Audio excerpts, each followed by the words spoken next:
हर आदिवासी को, हर कमजोर, गरीब और भारतवासी को अपना परिवार बनाया। गोविंद गुरु ने अगर आदिवासी समाज के शोषण के खिलाफ अंग्रेजी हुकूमत से संघर्ष का बिगुल फूंका, तो साथ ही अपने समाज की बुराइयों के खिलाफ भी उन्होंने लड़ाई लड़ी थी।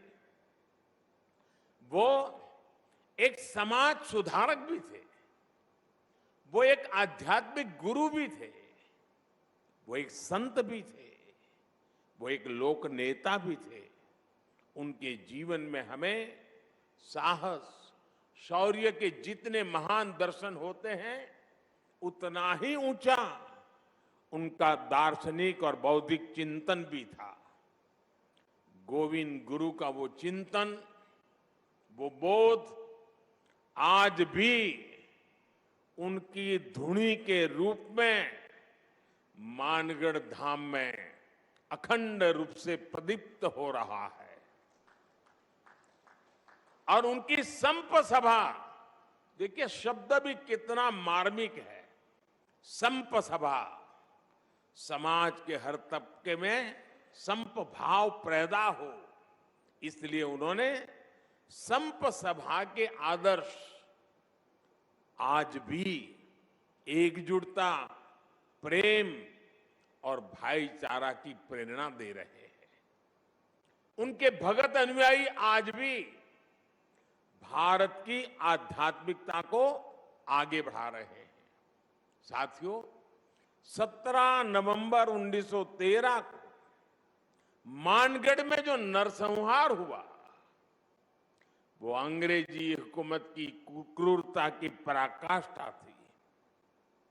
एक और आजादी में निष्ठा रखने वाले भोले भाले आदिवासी भाई बहन, तो दूसरी ओर दुनिया को गुलाम बनाने की सोच मानगढ़ की इस पहाड़ी पर अंग्रेजी हुकूमत ने 1,500 से ज्यादा युवाओं, बुजुर्गों, महिलाओं को घेर करके उन्हें मौत के घाट उतार दिया। आप कल्पना कर सकते हैं, एक साथ 1,500 से ज्यादा लोगों की जघन्य हत्या करने का पाप किया गया। दुर्भाग्य से आदिवासी समाज के इस संघर्ष और बलिदान को आजादी के बाद लिखे गए इतिहास में जो जगह मिलनी चाहिए थी, वो नहीं मिली। आजादी के अमृत महोत्सव में आदेश उस कमी को पूरा कर रहा है। आज देश उस दशकों पहले की भूल को सुधार रहा है। साथियों, भारत का अतीत, भारत का इतिहास, भारत का वर्तमान और भारत का भविष्य आदिवासी समाज के बिना पूरा नहीं होता। हमारी आजादी की लड़ाई का भी पग पग इतिहास का पन्ना पन्ना आदिवासी वीरता से भरा पड़ा है। 1857 की क्रांति से भी पहले विदेशी हुकूमत के खिलाफ आदिवासी समाज ने संग्राम का बिगुल फूंका था। 1780, आप सोचिए 1857 से भी पहले 1780 में संथाल में तिलका मांझी के नेतृत्व में दामिन सत्याग्रह लड़ा गया था, दामिन संग्राम लड़ा गया था। 1830-32 में बुधू भगत के नेतृत्व में देश लरका आंदोलन का गवाह बना। 1855 में आजादी की यही ज्वाला सिद्धू कान्हा क्रांति के रूप में जल उठी। इसी तरह भगवान बिरसा मुंडा ने लाखों आदिवासियों में क्रांति की ज्वाला प्रज्वलित की। वो बहुत कम आयु में चले गए, लेकिन उनकी ऊर्जा, उनकी देशभक्ति और उनका हौसला ताना भगत आंदोलन जैसी क्रांतियों का आधार बना। साथियों, गुलामी के शुरुआती सदियों से लेकर 20वीं सदी तक आप ऐसा कोई भी कालखंड नहीं देखेंगे जब आदिवासी समाज ने स्वाधीनता संग्राम की मशाल को थामे न रखा हो। आंध्र प्रदेश में अल्लूरी सीताराम रामराजू गारू के नेतृत्व में आदिवासी समाज ने रंपा क्रांति को एक नई धार दे दी थी, और राजस्थान की ये धरती तो उससे भी बहुत पहले ही आदिवासी समाज की देशभक्ति की गवाह रही है। इसी धरती पर हमारे आदिवासी भाई बहन महाराणा प्रताप के साथ उनकी ताकत बनकर के खड़े हुए थे। साथियों, हम आदिवासी समाज के बलिदानों के ऋणी हैं, हम उनके योगदान के ऋणी हैं। इस समाज के इसने प्रकृति से लेकर पर्यावरण तक, संस्कृति से लेकर परंपराओं तक भारत के चरित्र को सहेजा और संजोया है। आज समय है कि देश इस ऋण के लिए, इस योगदान के लिए आदिवासी समाज की सेवा कर उनका धन्यवाद करे। बीते 8 वर्षों से यही भावना हमारे प्रयासों को ऊर्जा देती रही है। आज से कुछ दिन बाद ही 15 नवंबर को भगवान बिरसा मुंडा की जयंती पर देश जनजातीय गौरव दिवस मनाएगा। आदिवासी समाज के अतीत और इतिहास को जन जन तक पहुंचाने के लिए आज देश भर में आदिवासी स्वतंत्रता सेनानियों को समर्पित विशेष म्यूजियम बनाए जा रहे हैं। जिस भव्य विरासत से हमारी पीढ़ियां वंचित रह रही थी, वो अब उनके चिंतन का, उनकी सोच का और उनकी प्रेरणाओं का हिस्सा बनेगी।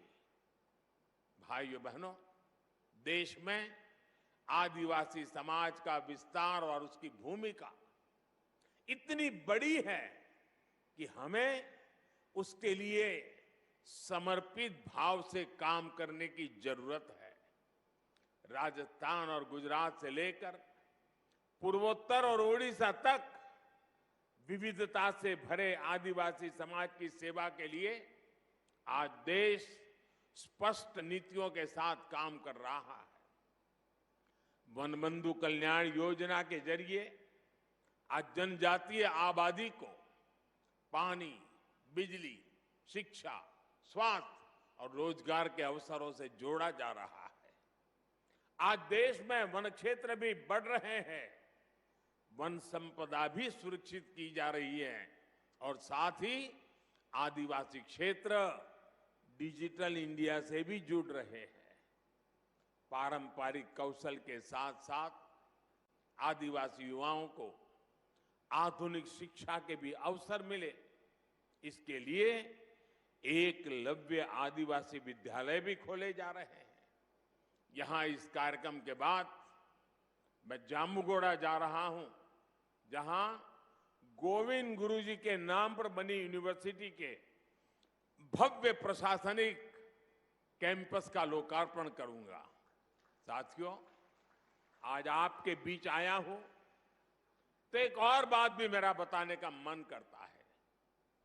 आपने देखा होगा, कल शाम ही मुझे अहमदाबाद से उदयपुर ब्रॉडगेज लाइन पर चलने वाली ट्रेन को हरी झंडी दिखाने का अवसर मिला है।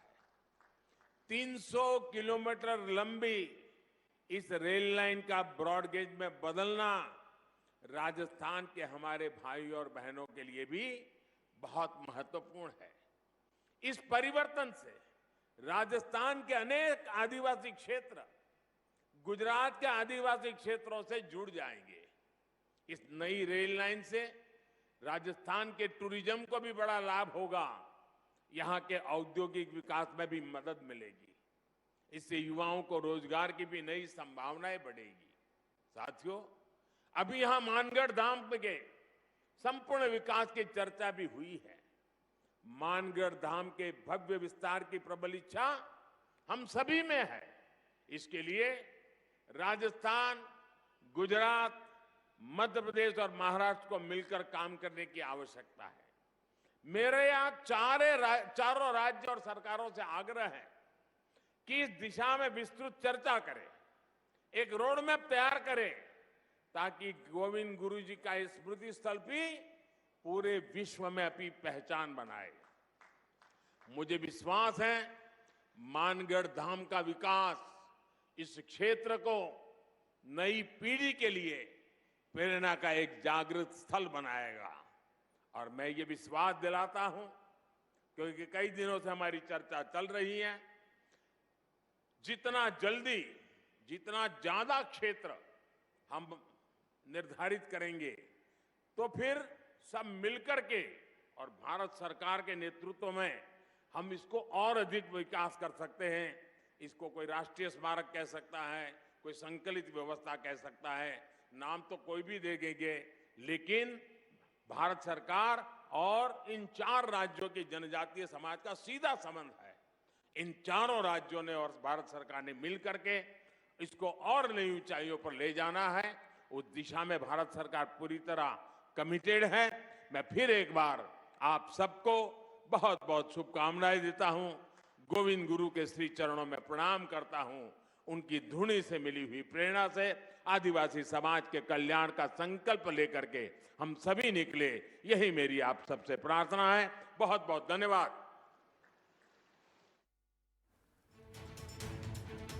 प्रधानमंत्री नरेंद्र मोदी का ये संबोधन आप सुन रहे थे। उन्होंने मानगढ़ धाम में अपना ये संबोधन दिया और यहाँ के उन वीर हुतात्माओं के बारे में जिक्र किया, जिनको यहाँ पर अंग्रेजी हुकूमत ने तड़पा करके मारा था, उस बात का भी उन्होंने जिक्र किया और आदिवासी समाज के बलिदान को भी उन्होंने याद किया।